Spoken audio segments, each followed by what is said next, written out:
파라군은 죽은 적이 없다. 입시제도 흐름 속에서 학종과 내신 이것이 많이 반영되는 속에서 자사고가 이제 시대적 흐름이 끝난 것 아닌가? 점점 불리해지고 있는 거죠. 네. 자, 이제 이런 얘기들을 합니다. 그럼 대안이 뭐냐? 대안이 뭐냐? 저한테도 누가 그런 얘기를 해요. 아니, 당신 학교 다닐 때도 학교마다 우열이 있었고 하다못해 우열반도 나누지 않았냐? 네. 그러니까 교육이라는 거는 어떻게 해야 돼? 자사고를 두든 아니든 뭐 그렇게 갈 수밖에 없는데, 그럼 자사고나 사실 문제점으로 지적되는 건 설립 취지에 다르게 운영되는 학교들은 또 특목고 같은 경우가 있죠. 이제 과학고등학교는 의대 입시기관화하고 또 이쪽 뭐 어문계, 그러니까 외고가 외고 같은 경우는 뭐 예전 같으면 이제 그렇죠. 법대 진학률이 높다든지 요즘은 이제 그렇죠. 법대는 아닙니다만. 네. 뭐 그런데 그럼 당신들 대안은 뭐냐 하는 데 대해서 사실 우리가 같이 많이 고민했던 문제인데, 그렇습니다. 한번 좀 말씀을 해주셨으면 좋겠어요. 일단은 이제 그럼 일반고가 지금 일반고가 대안이냐? 물론 그렇게 보기는 어려운 면이 있죠. 일반고에도 여러 가지 문제가 있으니까. 근데 그럼에도 불구하고 어쨌든 만일에 우리가 가상을 해보죠. 모든 특목고 자사고가 만약 없어진다면, 일반고로 다 전환된다면, 그거를 뭐 사다리 걷어차기라고 이제 뭐 이렇게 얘기하는 분들이 있는데 저는 그게 이해가 안 돼요. 왜냐면 특목고 자사고 없어진다고 해서 서울대 정원이 줄어듭니까? 서울대 정원 3,000명, 연고대 정원 합쳐서 8,000명, 의대 정원 3,000명 그대로 있는 거예요. 그러니까 사대가 다 있는 겁니다. 근데 단지 사다리의 분포랄까, 사다리의 구조랄까 이런 게 좀 바뀌는 거죠. 그래서 이제 고사에서 약간 내가 자사고가 있었으면 더 봤을 텐데 이런 학생도 있을 수 있으니까 뭐 그런 마음을 가진 학생들의 경우는 이해를 합니다만, 어쨌든 뭐 자기 자식은 외고 보내고 이제 막 없애려고 그런다 그래서 막 욕을 하시는 분들이 있는데, 그게 사다리 걷어차기가 아니죠. 사다리가 그냥 있는 거예요. 이게 다 일반고로 바뀌면, 그리고 사다리를 올라가는 비용이 절감되죠. 왜냐면 그렇죠. 대입사 교육이 어쩔 수 없다 치더라도 고입사 교육이 없어지거든요.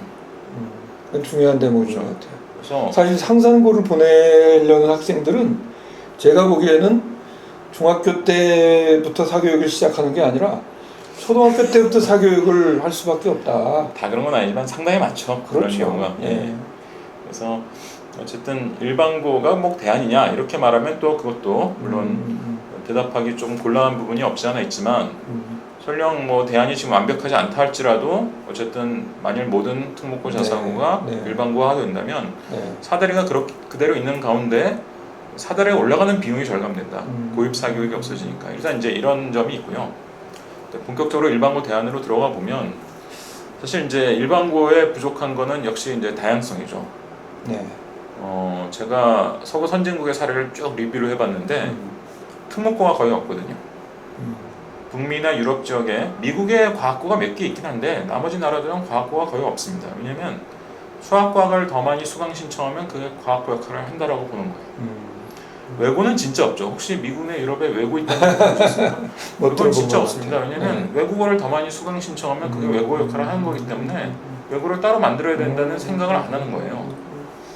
그러니까 결국 평준화라는 거를 획일적인 교육이라고 생각하면 이게 답이 안 나오는데, 평준화를 균등한 동등한 권리를 준다라고 생각하면 동등한 선택권을 주면 된다는 거예요. 학생들에게 자기가 원하는 과목, 원하는 교육과정 이렇게 동등하게 선택할 수 있는 이 선택권을 폭넓게 주면, 애들이 뭐 관심도 없고 내가 들어가면 잘 것 같은 과목은 수강 신청을 안 해요. 그리고 자기가 관심 있는 거 더 많이 배우고, 자기가 관심 있는 거 더 많이 배우면 그걸 우리가 뭐라고 부르느냐, 수월성 교육이라고 하죠. 그렇죠. 그러니까 다양성을 충분히 확보해주면 수월성 교육도 상당히 그 안에서 해결될 수 있다. 사실은 그게 문재인 대통령이 공약한 이제 고교 학점제고, 지금은 뭐 그냥 붙박이 교육이잖아요. 그렇죠. 교육 과정이 좀 붕어빵 찍는 거죠, 사실. 세계화돼 있고. 근데 고교 학점제가 돼서 지금 뭐 서구의 다른 나라들은 다 그렇게 하는 거죠. 자기가 원하는 과목. 예를 들어서 뭐 다시 반복하자면 외국어를 많이 들으면 그것이 사실 외국어와 같은 효과가 되는 거고, 과학 과목을 많이 들으면 사실 과학과 같은 역할을 하는 것이고, 학교가 더 다양해지고 이제 그냥 앉아 있는 게 아니라 본인이 직접 수강 신청을 하고 자기 주도 학습에 대한 훈련도 되고, 그렇죠. 예. 그리고 교실마다 옮겨 다니면서 뭐 사실 지금 시범 실시를 하고 있습니다만 뭐 그런 것. 또 하나는 사실 혁신학교에 대한 이게 진영 논리가 작동하면서 이상하게 좀 이념적으로 잣대를 가지고 보시는 분들이 있는데, 예를 들어서 저희 지역에 제 지역에 있는 인원고등학교 같은 경우에 학부모님들하고 얘기를 해보면 혁신학교가 갖는 그 아이들 잠재력에 대한 발견이나 그 다양성에 대해서 만족도가 굉장히 높거든요. 그래서 혁신학교에 대한 연구를 보면 혁신학교 출신들이 오히려 입시 성취도에서도 더 높다는 통계도 있어요. 그러니까 혁신학교의 그 전통적인 특징. 그래서 혁신학교는 이제 전통을 얘기할 정도의 시기가 됐죠. 벌써 한 10년 가까이 됐으니까. 그렇죠. 네. 혁신학교를 꾸준히 이제 성공적으로 해온 학교들을 보면 일단 학교 운영이 민주적이다. 이게 이제 의미를 이해하셔야 되는데, 민주적이라는 것은 학생이나 교사들의 이제 자발적인 참여나 자발적인 활동의 여지를 훨씬 크게 열어준다는 거예요.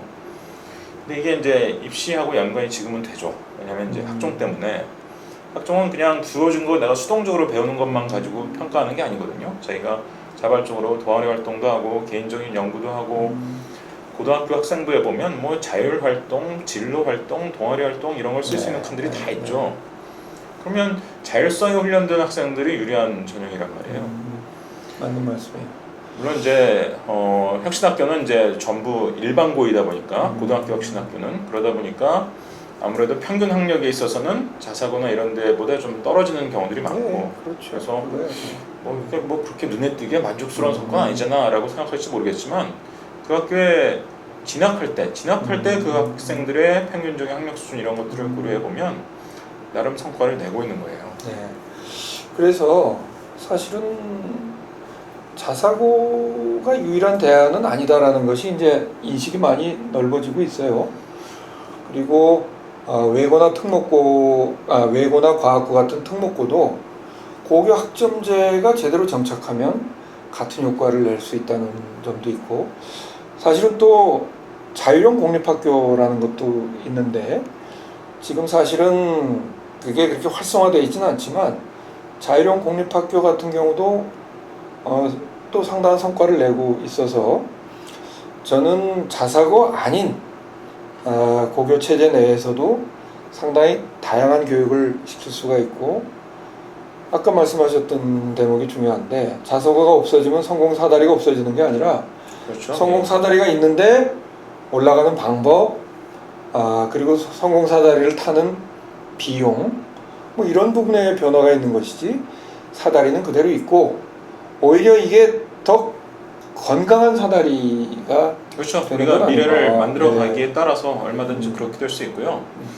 사실 북미나 유럽의 그 서구 선진국들은 고교학점제는 당연히 하는 거거든요. 네. 그리고 선택 과목이 우리보다 더 폭이 넓어요. 그러면 얼마나 재밌는 일이 벌어지냐면, 영국에서 본 사례인데, 외국어 한 2과목 골라요. 그러니까 우리로 치면 고2, 고3 때, 고2, 고3 때 집중적으로 배우는 과목 한 외국어 2개 고르고, 선택 과목 중에 회계가 있어요. 회계도 있고 컴퓨터 사이언스도 있고 우리보다 더 폭이 넓습니다. 회계 배우고 또 사진도 있어요. 선택 과목에. 그럼 이 4개 가지고 뭐 할 거냐? 대학 어디 갈래? 근데 얘는 놀랍게도 대학을 가는 게 아니라 이 4개 깊이 배우고 여행사에 취업하는 게 목표예요. 그 외국어 2개 어느 정도 하죠? 거기다 사진 잘 찍죠? 회계 장부 들여다볼 줄 알죠? 그러면 여행사 자기는 취업할 수 있다는 거예요. 그러니까 이게 학생들에게 폭넓은 선택 기회를 주면 참 창의적인 여러 가지 활용 방법들이 나오는구나.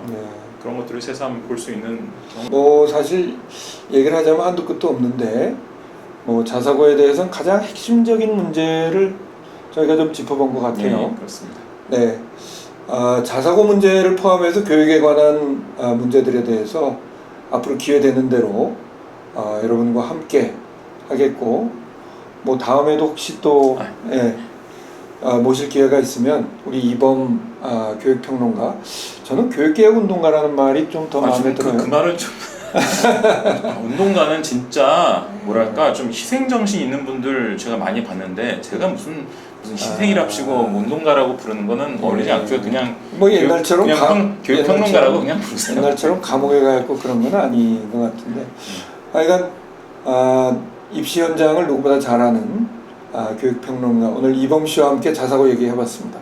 다음에 또 뵙겠습니다. 고맙습니다. 네, 고맙습니다. 예.